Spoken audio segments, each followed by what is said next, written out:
You see these left-wing comics talk about race, but they'll shit on white people. And people after the show, that guy was edgy. He was talking about race. Yeah. No. Being edgy is being at the Comedy Cellar doing a Dominican joke in front of a table of Dominicans who... And that's being... Even Kinnison said that years ago. How can you tell? That's what I like. You can't. You have to ask him. Then you go into the material. I go, what are you, Dominican? They go, no, Colombia. They go, what's that, an eighth of a gram difference? Yeah. You say, this one's for you.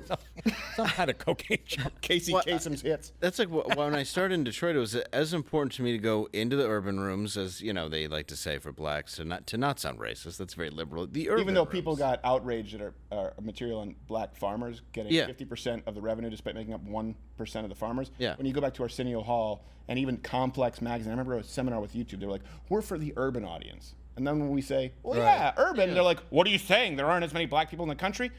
Uh-huh. It's like, no, that's a actual show business term for a black room. Yes, it is. Yes. But I always found, because if you go in there and you're yourself and you're getting laughs, that's when you know you're doing it right. And if you say something about them in front of them and they laugh, because I used to, even I had what were they called? Mahogany cards. And I did it in an all-black room where I said, yeah, I didn't realize you guys had your own cards, And I looked. What's mahogany? It's cards that are meant for black people.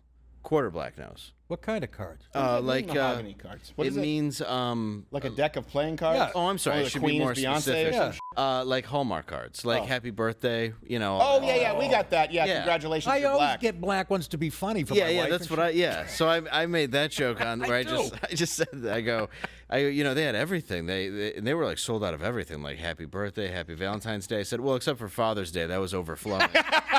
and the place goes crazy laughing, of course, because they love it. But then you say, and then even a couple black girls were like, "My dad was good, I swear." Like when they were talking to me after, but they always found it funny. But it's like you could piss off a white person with that joke, no problem. Well, the very last Ash Wednesday was what a great joke. Jason Whitlock. Thank you. And he was talking about how his dad, or his uncle, so I did the joke with him. His uncle ended up leaving the city and going out to a farm. I said, does John Deere have spinners? And he started laughing. And then it was a bunch of outraged white people. It always is. Look, there's nothing immutable about spinners. No, you know what I mean? It's a real clear choice. Yes, exactly. It's a preference, some could argue. Yes. But yeah, the thing is, it really is surprising to me, I guess, that so many comedians have tossed their lot in with it, and it's sort of pulling the ladder up behind them. That's what, because I purposely don't. I just put my thing on. I don't watch other comedy. I never, even when I was on Comedy Central, I'd watch the Tough Crowd episodes, but I wouldn't watch other guys' specials, or I just wanted to do what I was doing and be, and that's not the smartest, way to go about it. You should stay a little bit and watch the young guys coming up and shit. But since they're all cookie cutter, most of them, I've tuned them out for the last few years. I don't, you know what I mean? Don't take this the wrong way, but there's no 30-year-old Nick DiPaolo. And there will never be another 20-year-old Nick DiPaolo. It won't happen. It can't happen. And there should be at least one. You don't think? No. And it's sad to me. What's the Italian lesbian's name? I thought she was a lot like me. The material. The sad thing is, it probably is one. There's some Italian lesbian right now in Poughkeepsie, New York, like, hey, what the f is this audience dead here? Yeah. What does a have to do to get a laugh? Bigger goatee. What if I trim my on the stage? You're gonna. Oh, thank you for doing my material.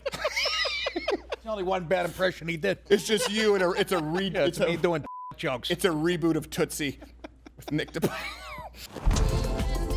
Watch Louder with Crowder live, Monday through Thursday, 10 a.m. Eastern.